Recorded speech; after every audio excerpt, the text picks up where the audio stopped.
Would buying a house as a rental property during college be a good decision or even possible? So I absolutely love the idea of doing this. Now, there's a couple of obstacles you may have in your way, but I absolutely love the idea if you can figure out how to do this to buy your first rental property in college, because there's a number of strategies that you can use that I'll talk about here in a second that's going to allow you to start building wealth in college. Now, this is absolutely fantastic because if you can start building wealth in college, somebody else, your tenants, are going to be building wealth for you. They're going to be getting up and going to work, or their student loans are going to be paying it for you, or their parents are going to be paying your note for you. And over time, you're going to be building tremendous wealth. Now, what is the obstacle here? The obstacle to buying a house in college is the financing. When you get traditional financing, like if you want to go to a bank or you want to go to a mortgage broker, you have to have income. Specifically, you want to have W-2 income. Now, if you don't know what W-2 income is, it's when you work a job and you get a full income tax time called your W-2.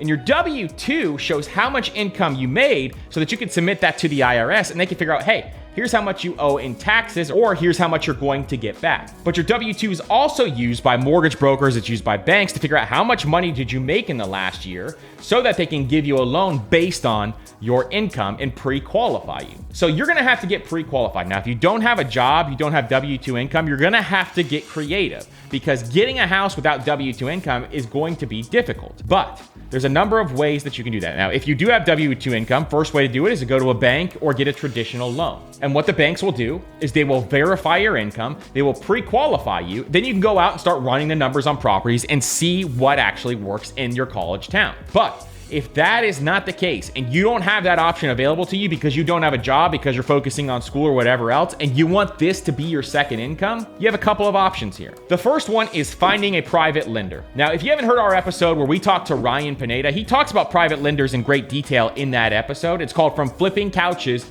to Flipping Houses. I'll leave it down in the show notes below. But if you have not heard that episode, he talks about how private lenders are absolutely everywhere. And that's what he uses the most now is private lenders. And he thinks that's the best way to actually buy rental properties or flip houses or whatever else you want to do in real estate. The reason why is there's less hoops to jump through. And private lenders, especially people who are wealthy, who are looking to invest in real estate, have a number of different options where you can borrow money from them for an interest rate, and then you pay that interest rate. So they become the bank. So what happens is you go to a private lender. Maybe you have a friend who's really wealthy, or your parents have a friend who's really wealthy who's looking to invest in real estate. You find a private lender, they lend you the money, and they act as the bank. So you pay them interest every single month, and you pay them their mortgage payment every single month as well. So you're actually paying them back every single month. They're making interest on their money, so they are happy because otherwise they would have just had their money sitting there. And then what's happening here is you're paying them down, and then your tenants are paying the loan for you. The next option is seller financing. Now, seller financing is when you find a seller who is willing to do the same thing.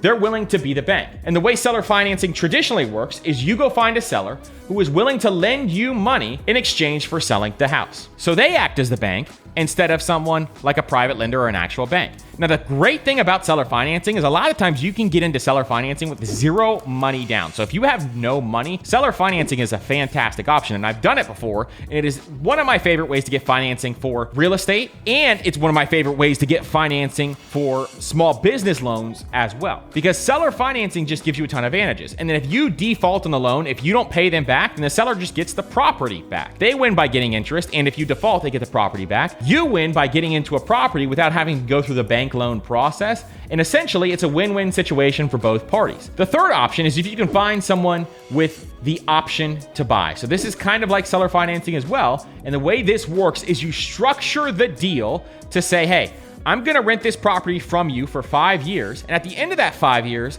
I have the option to buy this property from you at a predetermined price. So you can potentially buy a property for a price that was 5 years ago, and then potentially buy the property 5 years later. Or if you don't like the property and you realize, hey, I don't like to rent properties very much. I don't like to rent real estate. This is not my thing. I'd rather invest in the market or do some other investment strategy. Or you're not going to live in that town anymore and you just don't want to manage the property long distance. Then you have this option to not buy the property. So you can give it a shot. Hey, I'm going to pay you X amount of dollars every single month. I'm going to rent out rooms to tenants or my roommates or whatever else. And then if I don't like this process by the end, then I can go ahead and just walk away. I don't own the property yet, but I have the option to buy the property within that 5 years at any point in time. Now, why sellers like to do this is because they collect rent for an additional 5 years, so they make that cash flow for 5 years, and they get the lump sum at the end of the 5 years. Now, some people are going to want a price that is the current price at the end of the 5 years, but the best deals are the ones where you can lock it in at the given price of today's dollars. And in the future, what you're doing is you're getting a house in today's dollars. Now, this can also backfire if there's a recession or something of that nature, but it is one of the best options. Think about the last 5 years. What would have happened if you would have locked in a 5-year option on a house and rented it out to tenants where you're making cash flow that entire time?